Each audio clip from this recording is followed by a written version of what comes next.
Hello everyone. आज मैं practice set 3 को सॉल्व करूंगी।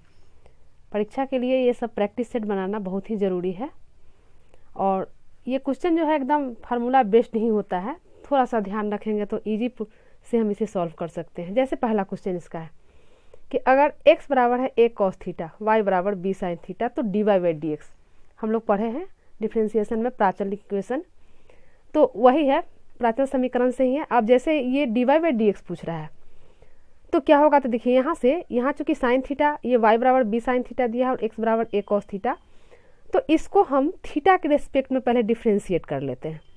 जैसे इसको y बराबर b साइन थीटा है तो करेंगे dy बाई डी थीटा, तो ये हो जाएगा b और साइन थीटा का जानते हैं, ये हो जाएगा cos थीटा। फिर यहाँ पर इसको कर लेंगे dx बाई डी थीटा बराबर a cos थीटा का माइनस साइन थीटा होता है, तो यहाँ पर हम माइनस साइन थीटा कर देंगे। अब हमें dy बाई डी एक्स निकालना है, तो इसमें इससे भाग लगा देंगे जैसा कि पीछे हम लोग कर चुके हैं, इसलिए डायरेक्ट करेंगे dy बाई डी एक्स, तो ये हो जाएगा यहाँ पर b cos थीटा बाई यहाँ पर minus a sine theta, minus a sine theta, ये बराबर हो जाएगा माइनस b बाई a। अब चूंकि cos थीटा और साइन थीटा में हम ऑप्शन को हमेशा देखेंगे कि किस रूप में है, यहाँ tan और cot के रूप में है, तो इसे हम cot मतलब जो बदला है tan में बदलाएगा तो tan में, नहीं तो cot में। जैसे cos theta by sine theta, यह cot होता है तो लिखेंगे minus b by a cot theta. और अब ऑप्शन में देखते हैं, ऑप्शन हमारा इसमें क्या है, तो ऑप्शन हमारा ए है, यानी इसका आंसर ए होगा। जब भी हम लोग आंसर दे कॉपी पर रफ पर इसको निकाल कर ही हम लोग इसको OMR शीट में भरेंगे। दूसरा क्वेश्चन कहता है integration of 1 minus sine x by cos square x d x निम्न में से किसके बराबर है। देखिए क्वेश्चन इजी है, बहुत ही इजी। थोड़ा सा सॉल्व करने का तरीका मतलब होना चाहिए, ऐसा ना हो कि इसको 1 माइनस कॉस स्क्वायर, ये कॉस स्क्वायर एक्स है तो 1 माइनस साइन स्क्वायर एक्स कर देंगे तो कभी भी नहीं बढ़ पाएंगे। तो इसको बढ़ने के लिए पहले क्या करते हैं कि इसमें अलग अलग इसको, जैसे इसको हम ऐसे लिख सकते हैं 1 by cos square x minus sine x by cos square x d x. अब इसे सॉल्व करते हैं तो ये बराबर, ये 1 बाई कॉस स्क्वायर एक्स हम जानते हैं ये हो जाएगा सेक स्क्वायर एक्स, ऐसा इसलिए कि ये फार्मूला में आ गया, डायरेक्ट इसको हम इंटीग्रेट कर सकते हैं। और यहाँ ये साइन, यहाँ कॉस स्क्वायर है तो एक कॉस से sine x by cos x हो जाएगा tan एक्स, और एक कॉस बचेगा उसको सेक एक्स, यानी sec x into tan x. देखिए कितना इजी हो गया। अब यह दोनों डायरेक्ट फार्मूला में आ गया और इसे हम डायरेक्ट इंटीग्रेट कर सकते हैं, यानी ये sec square x d x, sec square x d x हो जाएगा हमारा tan एक्स। ये tan एक्स का, चूंकि tan एक्स का डिफ्रेंसिएशन होता है सेक स्क्वायर एक्स और डिफ्रेंसिएशन का उल्टा इंटीग्रेशन होता है, यानी सेक स्क्वायर का इंटीग्रेशन हो जाएगा tan एक्स। तो ये हो गया tan एक्स माइनस, और ये सेक एक्स tan एक्स, तो सेक एक्स tan एक्स का हो जाता है इंटीग्रेशन सेक एक्स। नहीं याद हो, जब भी नहीं याद हो तो इसको डिफ्रेंशिएट करके देखिए, अगर डिफ्रेंशिएट करने में ये आ जाए तो हम जानेंगे कि यह इंटीग्रेशन जो है हम सही लिखें, यानी सेक एक्स का डिफ्रेंशिएशन करेंगे तो ये हो जाएगा sec x into tan x, यानी इसका इंटीग्रेशन हो जाएगा सेक एक्स। और इंटीग्रेशन में रूल है ये कांस्टेंट जोड़ने का, तो कांस्टेंट जोड़ दिए। देखें तो हमारा ऑप्शन क्या है, तो ऑप्शन इसमें ए है, यानी यह ए हो गया। कितना इजी क्वेश्चन है, बहुत इजी है, थोड़ा सा ध्यान देकर सॉल्व करने की ज़रूरत है। अब जैसे ये तीसरा क्वेश्चन लेते हैं, तो तीसरा कहता है निम्न में x to the power x का अवकलन x के सापेक्ष, यानी इसका डिफ्रेंसिएशन पूछता है, x to the power x का डिफ्रेंसिएशन। तो देखिए हमेशा इस चीज़ को ध्यान रखिए आप लोग कि अगर पावर में अगर चर हो, जैसे यहाँ एक्स स्क्वायर रहता तो इजी पूर्वक हम कर सकते थे, एक्स स्क्वायर एक्स की जो भी अंक में रहता तो हम कर सकते, लेकिन यहाँ एक्स है, यानी जब भी वह चर में हो, वेरिएबल में हो, तो इस टाइप के इक्वेशन के लिए पहले हम लोग मान लेंगे इसको कि y बराबर मान लेते हैं x to the power x, और इसको डिफ्रेंशिएट करने के लिए डिफ्रेंशिएशन से पहले हम इसको दोनों तरफ लॉग लगा लेते हैं, तो ये हो जाएगा log y, ये log y हो जाएगा। तो यहाँ डायरेक्ट लिखते चलते हैं, ये फार्मूला से x log x हो जाएगा। जैसा कि हम लोग जानते हैं log m to the power n होता है n log m, n log m, तो यही फार्मूला हमने यहाँ पर लगाया। अब इसको हम डिफ्रेंशिएट करते हैं इसको, तो log y का हो जाता है डिफ्रेंशिएशन 1/y, लेकिन यहाँ पर कह रहा है x के सापेक्ष, तो फिर y का तो dy बाई dx, और इसका हो जाएगा तो इसका, अब देखिए ये u इंटू भी 2 है, तो u और v के फॉर्म में टूटेगा, तो d ऑफ u यानी 1 into log x plus u यानी x into D of v, तो यानी लॉग एक्स का डिफ्रेंशिएशन, तो ये हो जाएगा 1/x, ये कट जाएगा, तो ये आ गया log x प्लस 1। हमें निकालना है क्या, यानी dy बाई डी एक्स निकालना है, तो dy बाई डी एक्स यहाँ से निकालते हैं, dy बाई डी एक्स हो जाएगा, y यहाँ आ जाएगा यानी y into log x plus 1, और y माना हुआ चीज़ है, y कितना के बराबर माने हैं यहाँ पर मान चुके हैं, तो ये हो जाएगा x to the power x into log x plus 1। अब इसमें ऑप्शन में देखते हैं कौन सा है, तो ये ऑप्शन हमारा फिर ए है, यानी यह जो है आंसर ए होगा।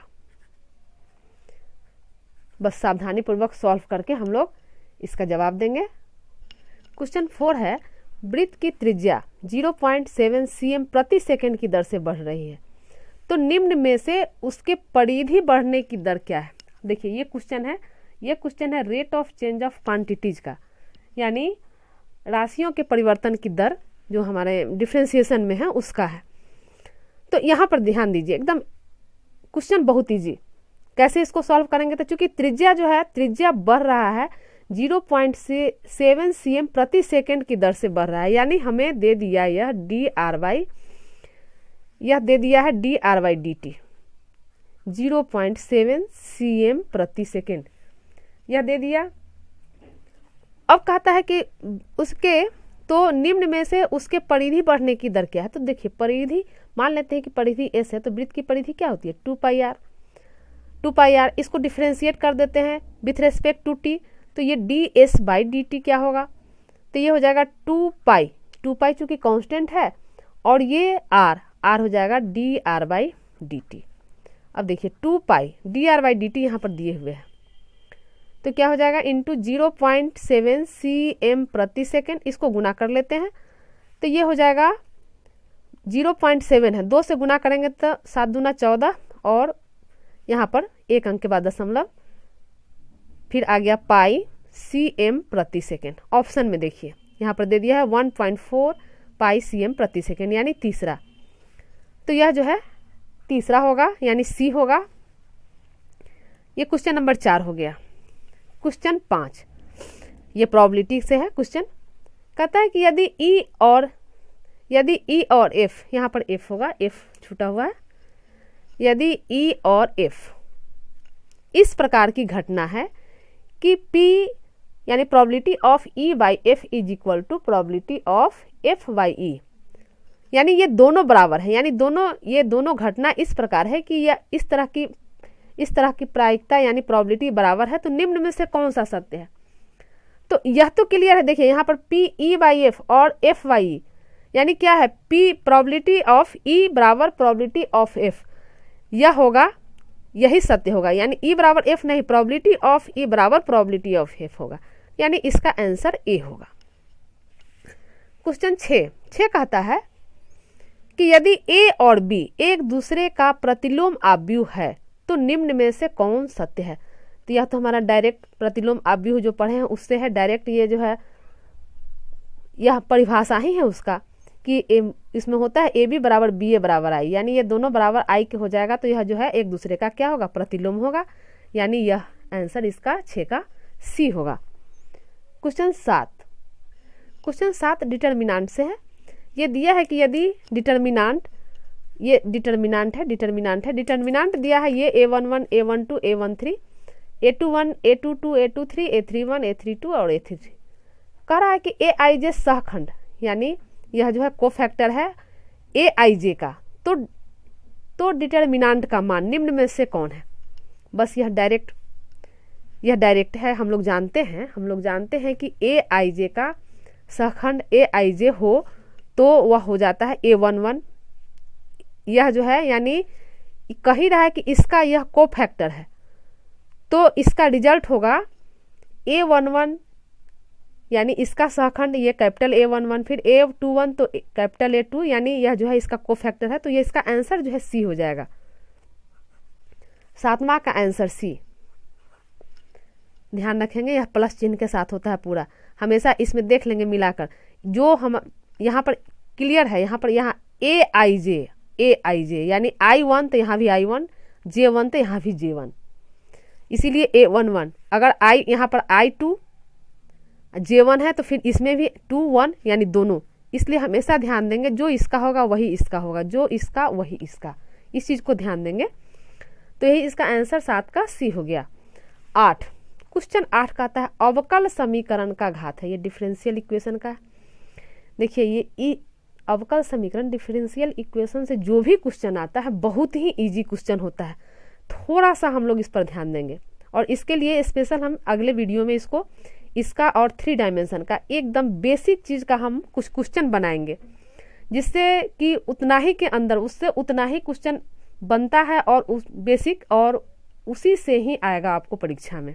इस चीज़ को देख लीजिएगा अगला वीडियो आप लोग।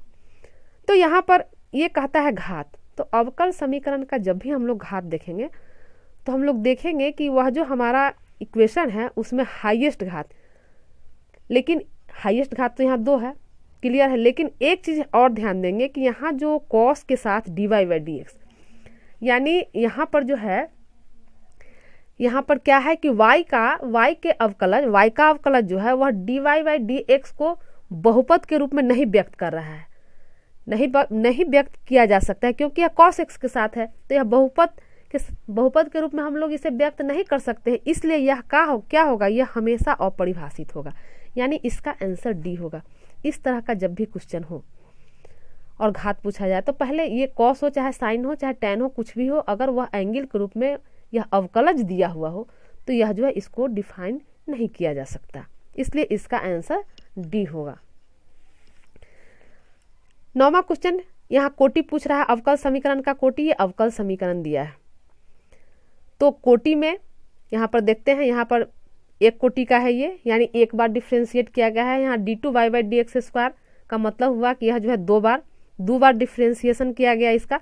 तो हम लोग इसमें भी हाईएस्ट देखते हैं, तो इसका कोटि हो गया 2, यानी यह इसका आंसर हो जाएगा A। इस दोनों में एक चीज यहाँ पर हम एक बहुत इंपॉर्टेंट चीज समझा रहे हैं, अगर यह पद नहीं हो, थोड़ा देर के लिए मान लीजिए कि अगर यह नहीं हो, सिर्फ dy/dx + 7 हो और ये है ही नहीं, तब अगर घात पूछा जाए तो यहाँ पर घात 2 हो जाएगा। और अगर यह नहीं है, कोटि पूछा जाए तो कोटि इसका 3 हो जाएगा।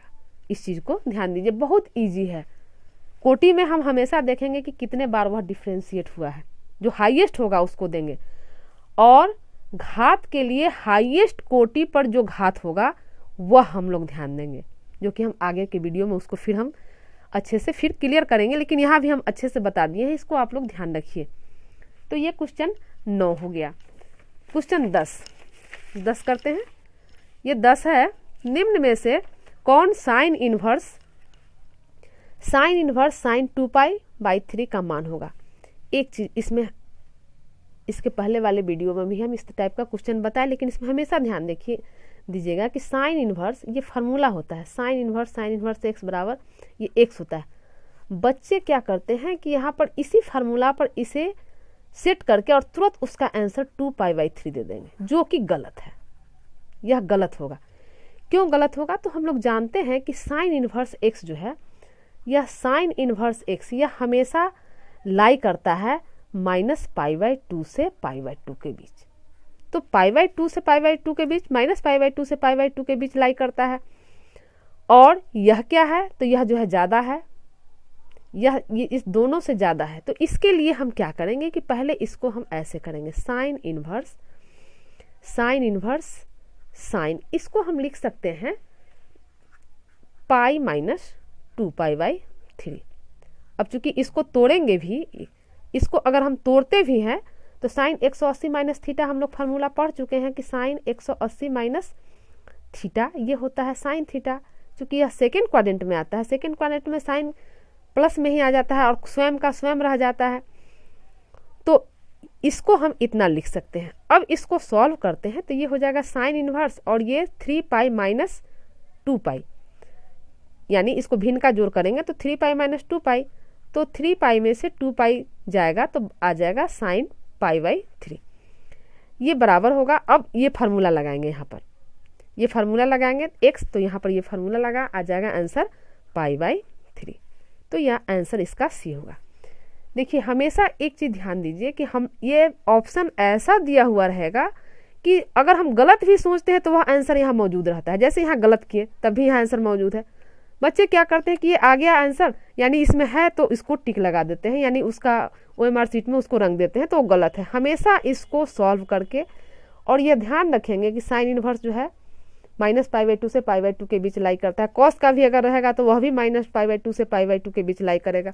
तो इस चीज़ को देखते हुए देखेंगे कि यह एंगल माइनस पाई बाई 2 से पाई बाई 2 के बीच लाई कर रहा है या नहीं। अगर नहीं कर रहा है तो फार्मूला लगाकर आगे बढ़ेंगे।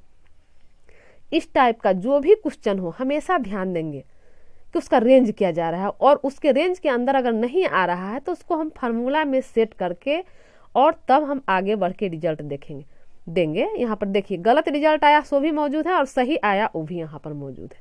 तो इस चीज को देख कर ही करेंगे। अगला क्वेश्चन है 11 कि अगर sine inverse x plus sine inverse y is equal to pi by 3, तो cos inverse x plus cos inverse y का मान निम्न में से कौन होगा। क्वेश्चन बहुत इजी है, लेकिन क्या है कि मतलब अब तुरंत वहाँ हो जाएगा कि ये दिया है तो कैसे मान निकालेंगे। तो देखिए इसमें क्या है कि जो दिया है उसी को लेकर आगे बढ़ेंगे और उससे मान निकालेंगे। जैसे पहले इसको एक स्टेप को देखिए। अगर मान लेते हैं साइन इनवर्स x को हम अगर y मान ले, साइन इनवर्स x को y मान ले, तो क्या हो जाएगा साइन y बराबर x, यानी x बराबर साइन y, और साइन y को कॉस में चेंज करना हो तो इसको हम लिख सकते हैं cos pi by 2 minus y, cos 90 minus theta sine theta, यानी साइन y आ जाएगा। इसी तरह कॉस इनवर्स, और यहाँ से क्योंकि हमको यहाँ cos inverse x plus cos inverse y लाना है, तो यहाँ से यहाँ देखिए यहाँ x बराबर इतना आया, x बराबर इतना, तो यहाँ से इस कॉस को इधर लाएंगे तो ये कॉस इनवर्स x बराबर क्या हो जाएगा pi by 2 minus y, pi by 2 minus Y.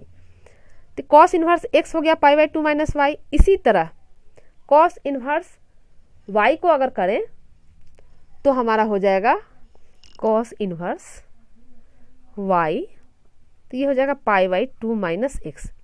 यहाँ देखिए यहाँ पर चूंकि ये माने थे, y माना हुआ चीज़ है, यानी इसको हम लिख सकते हैं पाई by 2 minus sine inverse x, और इसी तरह साइन इनवर्स y को मानेंगे x, तो इसीलिए x आया, तो यहाँ पर हो जाएगा pi by 2 minus sine inverse y। अब हमें कॉस इनवर्स x और कॉस इनवर्स y मिल गया। जवाब देना है cos inverse x plus cos inverse y, यानी दोनों को जोड़ देंगे तो आ गया cos inverse x plus cos inverse y, ये दोनों आ गया, जोड़ेंगे तो ये हो जाएगा pi by 2 minus sine inverse x plus फिर pi by 2 minus sine inverse y। जोड़ दिए दोनों को तो पाई बाई 2 और पाई बाई 2 मिलकर क्या हो जाएगा पाई, 2 पाई बाई 2 हो जाएगा, 2 पाई ऊपर और फिर बाई 2, तो 2 से 2 कैंसिल हो जाएगा, यहाँ पर माइनस कॉमन निकाल देंगे तो ये हो जाएगा sign inverse x plus sine inverse y।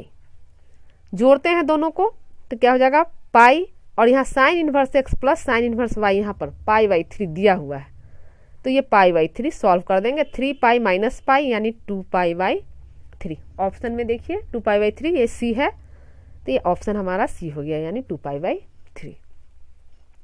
Question 12 अगर tan inverse x plus tan inverse y plus tan inverse z is equal to pi by 2, तो xy plus yz plus zx का मान निम्न में से किसके बराबर।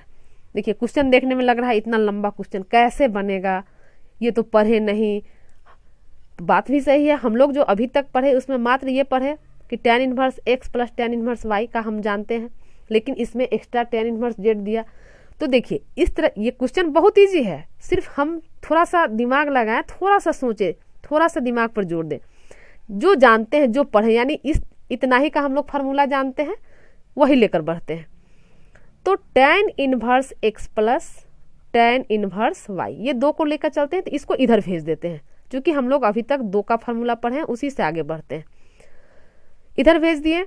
अब इसको, ये हम लोग जान रहे हैं, ये होता है tan inverse x plus y, यानी इसको तोड़ेंगे तो ये हो जाएगा tan inverse x plus y by 1 minus x y, 1 minus x y. और ये अब देखिए ये क्या होगा, तो देखिए बहुत इजी ये हो गया। देखिए यहाँ पर ये हो जाता है, हम लोग चूंकि जानते हैं कि tan inverse x plus tan inverse x plus cot inverse x, ये हो जाता है π/2। ये फार्मूला हम लोग जानते हैं। यहाँ से tan cot इनवर्स x निकालें, cot इनवर्स x, तो क्या हो जाएगा π/2 माइनस tan इनवर्स, ये इधर आ जाएगा tan इनवर्स x। अब देखिए π/2 minus tan inverse x, π/2 minus tan inverse z, तो π/2 माइनस tan इनवर्स x है तो cot इनवर्स x हो गया, तो π/2 माइनस tan इनवर्स z है तो ये क्या हो जाएगा cot इनवर्स z। इसको हम लिखेंगे cot इनवर्स z। अब ये हो जाएगा, tan को उधर ले जाते हैं तो ये हो जाएगा x plus y by 1 minus x y, तो ये हो जाएगा tan इधर आएगा तो tan into cot inverse z। अब चूंकि यहाँ tan है और cot इनवर्स z है तो इस cot को हम tan में बदलते हैं तो ये हो जाएगा tan into cot inverse z को हम लिख सकते हैं tan इनवर्स 1 बाई z, जिसको हम लोग पढ़ चुके हैं बेसिक कंसेप्ट में भी, और ये जो चैप्टर हम बताए थे उसमें सारे ये फार्मूला ही है, डायरेक्ट ये फार्मूला ही है कि cot इनवर्स x बराबर हो जाएगा tan इनवर्स 1 बाई x। इसी पर हो गया। अब ये हो गया, अब चूंकि अब फिर ये फार्मूला में आ गया tan into tan inverse 1 by z, तो ये हो जाएगा, ये पूरा हो जाएगा 1 बाई z के, यानी इसको हम लिखेंगे x plus y by 1 minus x y is equal to 1 by z, 1 by z। अब ये तिरछा गुना कर देते हैं तो ये हो जाएगा z से दोनों में गुना हो जाएगा, एक्स जेड लिखे चाहे जेड एक्स लिखे प्लस वाई जेड, और यहाँ ये गुना हो जाएगा 1 से, यानी 1 माइनस एक्स वाई। हमें ये इधर ले आए यानी एक्स वाई, फिर इसको यहाँ पर लिखे y z plus z x, ये क्या हो गया 1। आंसर देखिए यहाँ आंसर यहाँ पर 1B है ऑप्शन, तो ये आंसर हो गया B। क्वेश्चन इजी जो हम जानते हैं उसी प्रोसेस से बढ़े, सिर्फ क्वेश्चन देख के घबराना नहीं है, बस यही ध्यान देना है। जो जान रहे थे उसी से लेकर बढ़े, रिजल्ट आ गया, तो यही ध्यान देकर करना है, घबराना नहीं है परीक्षा में। क्वेश्चन नंबर 13, ये तो आप लोग जानते हैं, बहुत ही इजी है। यहाँ पर अगर ये दे दिया है 2x और xy बराबर 62, तो x और y का मान तो हम लोग तो जानते ही हैं कि संगत अवयव बराबर होते हैं, यानी 2x बराबर 6 है, 2x बराबर 6 है, तो x बराबर क्या हो जाएगा 3, और x प्लस वाई बराबर क्या है 2, x प्लस वाई बराबर 2, हमें y चाहिए तो y बराबर 2 माइनस x का वैल्यू यहाँ 3 निकाल चुके हैं, तो क्या हो जाएगा y बराबर 2 माइनस 3 यानी -1, यानी रिजल्ट क्या आ गया x बराबर 3 और y बराबर -1। दोनों ऑप्शन किस में है, तो ये हमारा ऑप्शन है A, इसका आंसर हो गया A। क्वेश्चन 14 है, यह जो है A बराबर यह मैट्रिक्स का क्वेश्चन है, 1 1 1 1 1 1 दे दिया, तो a स्क्वायर निम्न में से किसके बराबर है, a स्क्वायर। देखिए जब a मालूम है तो a स्क्वायर, क्वेश्चन बहुत इजी है लेकिन इसमें अक्सर बच्चे गलती करते हैं, तो पहले इसको देख लीजिए कैसे होता है। तो a दिया है तो a इंटू a स्क्वायर का मतलब क्या हुआ, जैसे a स्क्वायर अगर लिए तो a स्क्वायर बराबर a इंटू a, इसको हम ऐसे लिख सकते हैं 1 1 1 1 1 1, ऐसे दो लिखाएगा 2 बार, चूंकि a स्क्वायर है तो दोनों a का वैल्यू डाल दिए, इसको गुना करेंगे, चूंकि a इंटू a यानी गुना है, इसको गुना करेंगे तो क्या हो जाएगा ये 1 स्क्वायर, चूंकि पहला 1 का 1 से, फिर 1 का 1 से, फिर 1 का 1 से, यानी पहले पंक्ति को पहले स्तंभ से, फिर पहले पंक्ति को दूसरे स्तंभ से, फिर पहले पंक्ति को तीसरे स्तंभ से, इसी तरह करते हैं। आप लोग गुना जानते ही हैं, यानी ये ऐसे आ जाएगा 1 square plus 1 square plus 1 square, फिर 1 square plus 1 square plus 1 square. इसी तरह, चूंकि यहाँ रफ पर समझा रहे हैं, आप लोग इसको कर लीजिए। यानी तीनों में सब में वही लिखाएगा। अब इसको जो हम सॉल्व करेंगे, चूंकि 1 का स्क्वायर है तो 1 1 1 यानी 3, यानी इसको जो सॉल्व करेंगे तो क्या आ जाएगा 3 3 3, ये सब 3 3 आ जाएगा। इस सब में 1 स्क्वायर सब में 1 square plus 1 square plus 1 square सारे अवयव होंगे। अब ये आ गया।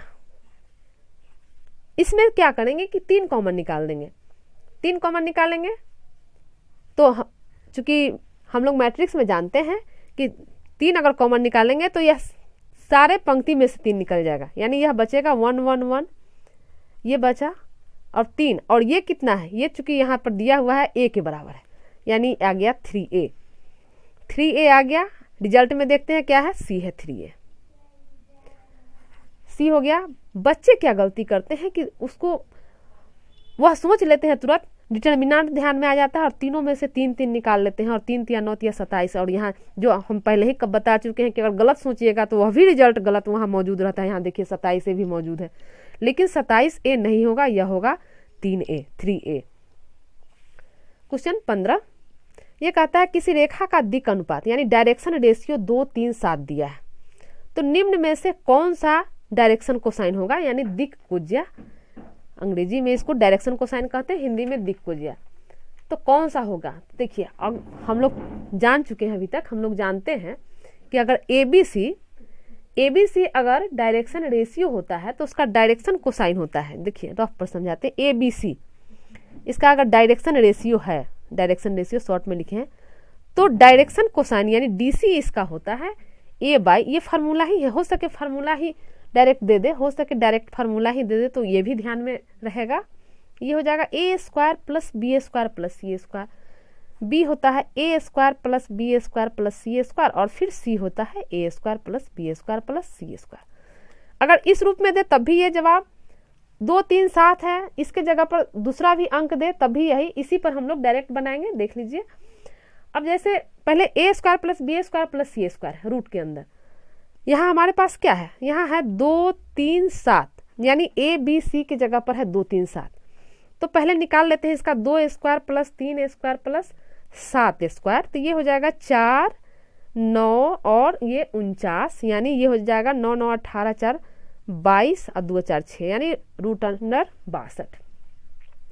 तो डायरेक्शन कोसाइन क्या हो जाएगा, यानी DC।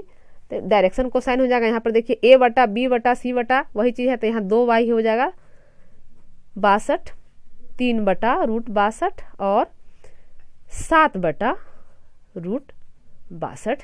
देखते हैं ऑप्शन हमारा क्या है, तो ऑप्शन हमारा C है। तो आंसर हो गया C। बहुत इजी क्वेश्चन है। तो ये जो है 3 डायमेंशन त्रिविमीय ज्यामिति का ये क्वेश्चन है। इससे कुछ क्वेश्चन मतलब बहुत ही इजी क्वेश्चन, अभी तक जो भी एग्जाम में इससे क्वेश्चन आया है बहुत ही आसान क्वेश्चन आया। तो इस चैप्टर का मुश्किल से 10 से 15 क्वेश्चन मैं स्पेशल इसका एक अलग से बनाऊंगी वीडियो, उसको आप लोग जरूर देख लेंगे। तो इस तरह का सेट 1-2 और मैं डालूंगी, और चैप्टर वाइज भी कुछ सेट डालूंगी, आप लोग उसे अवश्य देख लें। धन्यवाद।